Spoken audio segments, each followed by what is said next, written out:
Hello everyone and welcome back once again to CareerQ, a place to curate your career. In today's video, I will be discussing with you what are some of the few interview questions that you will be facing once you have completed your training and now you are on bench and are about to receive the project calls. Do watch the video to the end. If you're new and have not yet subscribed to the channel, please do subscribe. With that being said, let's get started. I'll tell you from the beginning how this process goes on, okay? When you are put on bench, say on Tuesday, it was the last day of your training. So from Wednesday onwards, you are on bench, okay? You don't have to anymore attend the training as in my case, I said that we had a third party organization where we had to go and we had to attend our training. So on one particular day, that was our last day, the training was over, and from the next day onwards we were told to report to the Capgemini Aero League campus, okay? So likewise, you will be asked to report at a certain place, okay, and you would be asked to sit there and make use of your time, do some revision and stuffs like that. So during this time, what happens on the back end is that this list of names, okay, the number of students that you are in that batch, you are now subdivided into different business units, and every business unit, whoever your RMG is, he or she will send this entire list of names of your batch, the new students who have come, to the various projects that are running within that BU, okay? BU is business unit. So within that business unit, whatever projects are running, all of these names will be sent to them, just in case they need or require someone of this practice or this domain, or there is a vacancy. The RMG just sends these names, and the project people, if they see that your performance has been good enough and you have been a consistent performer, and they have this need, they want someone, so they start calling, okay? Their calls are somewhat based on your performance and everything, but that doesn't really matter. Almost everyone gets a call once or twice from one project. So what are the questions that they ask? That is one of the things. And do these questions belong to the domain in which you were trained? So 99% of the times, yes, these questions belong to the domain, because when your RMG has sent your name across, that it is also mentioned in which domain you were trained, okay, and in which domain you have your skill. So when your name goes to the project people, they already know what skill sets you have, okay, and now they are calling. So 99% of the times they call according to their requirements, and generally, if you are trained in Java, you will be called for Java project or within a Java project. If you are trained in .NET, you will be called in a .NET project, okay? So likewise, now many times, so in my case only, we were trained in on a lot of technologies, okay? So do I get calls from every technology? No.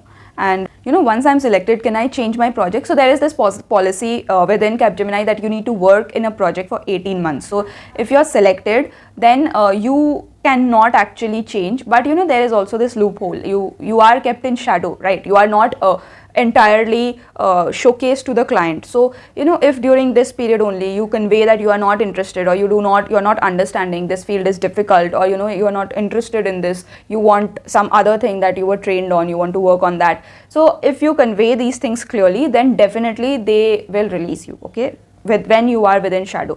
If you have been kept in the project and introduced in front of the client, then it becomes difficult, okay? Apart from this, so as I was saying, 99% of the times you will be called for the project, for the domain on which you are trained, okay? Now, but say for example, you were taught Java, and now the project requires Spring Boot or microservices, and you were not taught, okay? So you can get this call as well. So you are trained in Java, and there are some more skills that you need to acquire, so that you are now ready to work within the project, okay? So there are just you have that basic, you have that foundation, okay? Now there is some layering, the sandwich layering they need to do, so they can do that, okay? It's not that whatever you have been trained, you will be only getting on that, okay? So in my case, I am on cloud computing, okay? So I was trained on AWS cloud, but Capgemini has a majority of projects on Azure cloud, okay? So I was now I have this cloud computing background, right? So the layering, that is, I was trained on AWS, but the project requirement was Azure cloud. So I was trained again on Azure cloud, but I had this basic of cloud computing.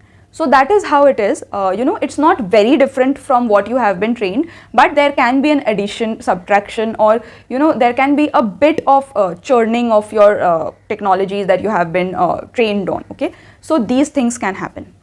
Now what will they ask? Firstly, they will ask you what you have learned, okay, and what were you taught in these 3 months. Basically all of their questionnaire will be revolving around those trainings that you have acquired within Capgemini. Okay, they can also ask you how confident you feel, and they can ask you 1 or 2 technical questions as well. Okay, so because they also want to know that you have just been released from your training, so you cannot afford to forget these things that that early. They expect an answer, okay, and so they expect an answer. So they can ask you some 1 or 2 technical questions, not much, but they will definitely ask. And here you cannot say that I'm out of practice, because you have just been trained. So you need to be you need to keep your answers ready. So you need to be that's why as soon as you're put on bench, you need to keep on revising the concepts that you were trained on, because anytime a project person can come and he can ask you anything, right? Whichever thing, on whatever technology you were trained,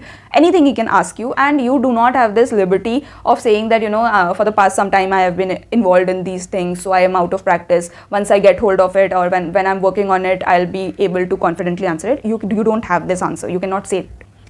So you need to be ready, and that's it. So that is they will ask you the technology, they will ask you some 1 or 2 technical questions, and then they will also ask you about the shifts, if you are willing to work in shifts, and if you're okay with some client location travel and stuffs like these. Okay, so here you can put your answers clearly. Okay, now see, if you get into a project, then coming out becomes a bit difficult because of the 18-month policy.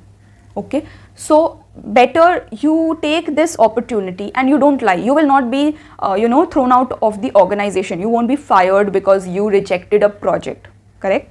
So you can, at that time, if you have any query, concerns, if you are not willing to work, then you can at that time reject that project.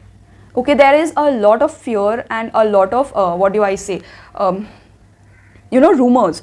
There are a lot of rumors within the organization that okay, you only get 1 chance, or you only get 2 chances, and if you reject two projects, then the RMG doesn't send you any more calls, because they get the impression that you don't want to work. No, that is not it. The organization is paying you, they want you to work. Okay, so it's not that if you reject a project, or if you ask some questions from your end, or if you put some conditions that okay, I am willing to work but I cannot work at night shift. Okay, you can say that. You can say that I am willing to work but I cannot work after this time, correct? You can say these kind of things. So because as I said, okay, my project also had this US clients and multiple clients. Okay, so they asked me that can you work late at nights, if there are stretched hours, can you support? So I said that I cannot really support from office. Okay, if I'm given the laptop and I'm at that time the offices were open, so I just said that I need to go back home within the time limit. Okay, I cannot, since I live alone, my parents are very concerned, so I cannot really stay for long hours within the Capgemini office. But if you give me the office laptop, I can definitely join from home. So you can put your terms, your conditions also. Okay, and then from on a mutual basis you can decide whether you want to join the project or not. Okay, and don't fall to the rumors that once if you reject 2 projects, then you won't be getting a 3rd project. That's not the case. There are a lot of rumors. Please don't pay attention to them. I know there are freshers who do not understand these things easily, and they might get lured by the manager's words. Managers are very good in luring you and saying that you'll become this and you'll become that and you'll do this, you'll learn this, you'll learn that. But once you are within the project, you see that array, nothing like that is happening. This is completely different scene. I was told something else and something else is going on here. So you might have a change in plan. That can also happen, and for that the best time to tell or inform your manager that you are not you're not interested in this role and you are not liking this project is when you are under your shadow. Okay, realize this very soon. Try working, try interacting with your seniors, what the day-to-day responsibilities include, and if you think that this is not something that you want to do, or this is not how you want to trace your career, then please immediately tell your manager. Okay, your manager will, if he or she creates an issue that no, I don't want, then you can go again ahead with the RMG or the HRs. Every BU has the BU HR, so you can go to them seeking that I have not been introduced to the client and I am not liking, I'm just under shadow, using the shadow code for my time card, so I want a shift, and they will make it. Okay, but try doing this or realizing this before, or when you are in the shadow phase, and not after you have been introduced to the client, because then it becomes a bit difficult. Of course, not impossible, but it becomes a bit difficult. So yeah, that's about it. That's what I had for you, for all of you in today's video. If you like today's session, put a thumbs up, and if you have not yet subscribed, then do subscribe to our channel. If you still have any queries, then you can put them in the comments below. I try to answer each and every one of you. If somehow I miss, I try to make a video out of it. So that's about it. Thanks for watching. Take care. Until next time.